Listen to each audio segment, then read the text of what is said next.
Assalamualaikum warahmatullahi wabarakatuh. Masih di Bukan Channel Horor. Melanjutkan kisah dari Kang Acep tentang Dukun Angker. Di episode ketiga kemarin mengisahkan tentang pertemuan antara timnya Pak Kohar dan timnya Hakim yang sama-sama mencari kerabatnya yang hilang di hutan. Dikisahkan di episode ketiga, Hakim yang keceplosan ngomong kalau ada kerabatnya yang menghilang. Baik, langsung aja kita masuki ke episode keempat, Dusun Angker, yang di sini dikasih judul oleh Kang Acep, sebuah petunjuk. Oh ya, untuk episode berikutnya, mulai dari episode keempat ini, kita mencoba untuk hanya suara saja atau voice. Langsung saja ke bagian keempat.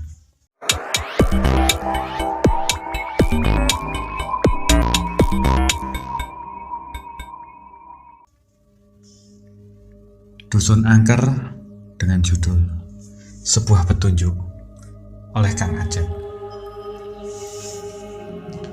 Baiklah, ini sangat kebetulan. Berarti kita satu tujuan. Bos kami yang bernama Pak Idam dan istrinya Bu Lasri menghilang di area di depan sana. Tepatnya di tikungan yang sejatinya hanya mengarah ke kanan. Tapi ternyata di sana ada tikungan tersembunyi yang mengarah ke kiri. Jalur itu memang seharusnya hanya tikungan biasa yang berbelok ke kanan, tapi faktanya itu adalah pertigaan. Yang satu tikungan yang terlihat dan satu tikungan yang hampir tidak terlihat, alias samar-samar. Tukas Hakim seraya menghela nafas. Saya bersyukur di perjalanan menemukan orang yang ternyata memiliki tujuan yang sama. Ngomong-ngomong, siapa teman bapak yang hilang di sini? Lanjutnya. Namanya adalah Sulman Saturdi, supir truk pengangkut kayu yang biasa warawiri di jalur ini. Ia menghilang saat hendak menjemput muatannya. Selain dia, ada seorang gadis yang diduga juga hilang di daerah ini. Setelah ikut rombongan para off-roader mobil, keluarganya sampai datang kepada saya memohon agar saya mau mencari gadis itu. Tugas Pak Tohar menuturkan, "Mas Cayut, sepertinya ada orang di sana, tapi kok tiba-tiba seperti menghilang," ujar Arhan seraya memperhatikan barisan pohon yang berdiri di atas tebing pendek itu. "Bukan sepertinya, itu memang orang. Aku melihatnya membawa tongkat atau lebih tepatnya itu tombak. Saya tidak dapat memastikannya," saut Cayut seraya mendorong perpotongan kayu terakhir bersama Arhan. Sementara Pak Tohar yang masih berbicara dengan Hakim terlihat mengusap keringat. "Saya kenal Pak Idam dan Bu Lasri. Mereka pernah datang ke saya. Mereka meminta pendapat saya tentang niat mereka untuk membuktikan keberadaan kampung atau dusun tertutup di pedalaman hutan ini. Sulman pun mengatakan hal yang sama di depan saya. Kalau gadis itu tidak pernah saya ketemu, tapi setidaknya saya tahu wajahnya. Dia cantik, tapi tidak secantik Teh Amel," papar Pak Tohar membuat Hakim mengerutkan kening. "Saya tidak tahu nama barusan yang Anda sebut," tugas Hakim kemudian memperhatikan teralihkan pada siluet-siluet yang berjejer di antara pepohonan yang berdiri di atas tebing pendek. "Tikungan itu tinggal 20 meter lagi dari sini. Ketika siang, aku tidak pernah melihat mereka," lanjutnya. "Mereka melihat ke arah kita. Kita sebaiknya pergi," kata Pak Tohar seraya berjalan menuju mobilnya. Arhan dan Dani pun menyusul, sementara Hakim telah menghidupkan mesin truknya.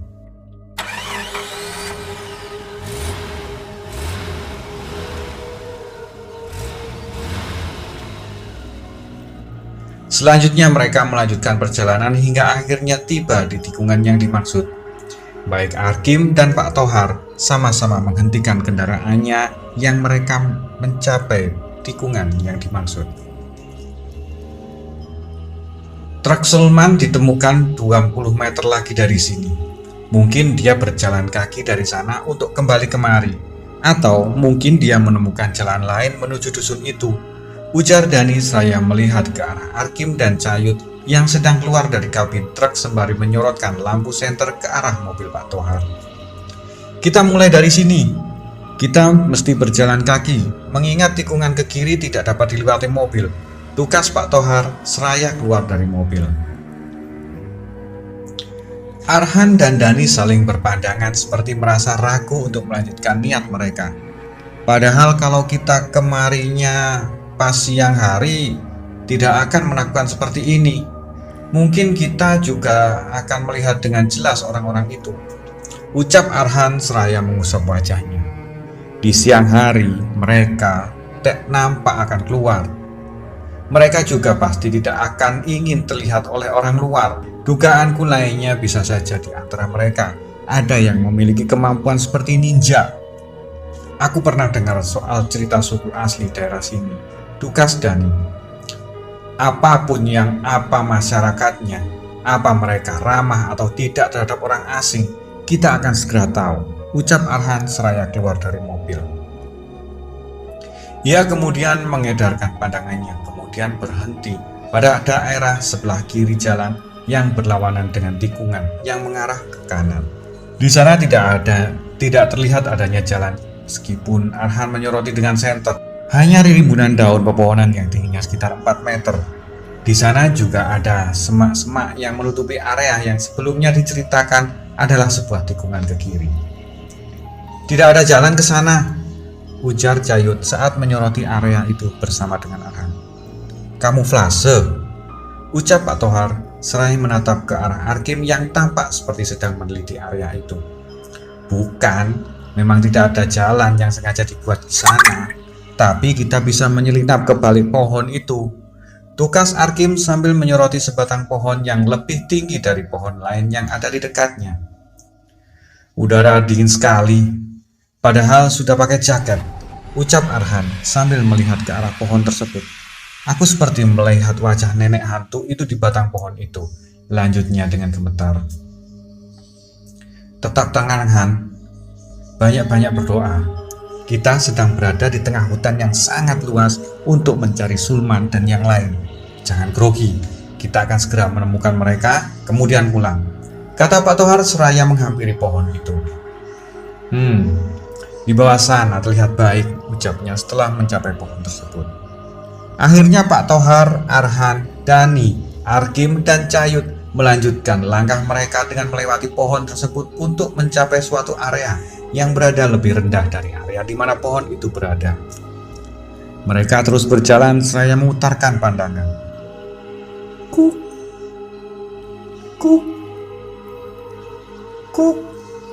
Terdengar suara burung hantu yang diiringi suara binatang malam lainnya. Malam itu agak terang saat sang rembulan menampakkan diri setelah beberapa waktu lalu tertutup awan. Pak Tohar menyorotkan senternya ke depan dan tidak sengaja menyorot sesuatu yang terlihat seperti selembar sarung bermotif kotak berwarna oranye.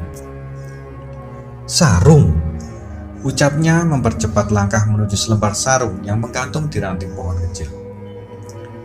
Ini kan sarung Sulman. Kok bisa tim SAR tidak menemukannya? Ucap Dani terkejut. Mungkin mereka menemukannya, tapi sengaja tidak membawanya, timpal Arhan yang turut memperhatikan sarung itu. Tim SAR kemari, ini buktinya, kata Pak Tohar seraya menyoroti banyak bekas jejak sepatu di atas tanah yang sebagian tampak berlekuk dalam. Kok mereka bisa tidak mengambil sarungnya? Padahal sarung ini bisa jadi barang bukti, kata Dani penasaran. Sarung ini baru 4 hari menggantung di sini. Artinya, waktu tim SAR kemari, sarung ini tidak ada di sini, kata Pak Tohar yakin. Bagaimana Anda bisa tahu kalau sarung ini baru 4 hari di sini? Tanya Dani penasaran. Ini, saya tidak perlu mendekatkan mata saya ke sarung itu untuk membaca tulisan yang tertulis di sana. Pak Tohar menunjukkan tulisan tangan yang memenuhi salah satu permukaan sarung itu. Astaga, gumam Dani saat melihat itu. Siapapun yang menemukan sarung ini, tolong saya. Saya dikejar-kejar oleh mereka. Para penduduk dusun ini sangat menakutkan. Mereka memiliki cucuk di hidungnya dan selalu membawa senjata tajam yang berlumuran darah yang sudah kering. Ucap Arhan membacakan tulisan yang terpampang di sarung tersebut. Ia kemudian melanjutkan membaca tulisannya. Kemungkinan bagi saya untuk pulang sangatlah kecil. Mereka tidak pernah membiarkan saya kabur. Jika saya berusaha kabur, mereka selalu menangkap saya dan membawa saya kembali ke dusun angker mereka. Nah, itu tadi lanjutan dari kisah yang ketiga. Itu tadi kisah Dusun Angker dengan judul Sebuah Petunjuk. Itu adalah bagian keempat. Semoga menghibur. Kita tunggu episode berikutnya di video yang akan datang. Dusun Angker bagian kelima. Terima kasih. Wassalamualaikum warahmatullahi wabarakatuh.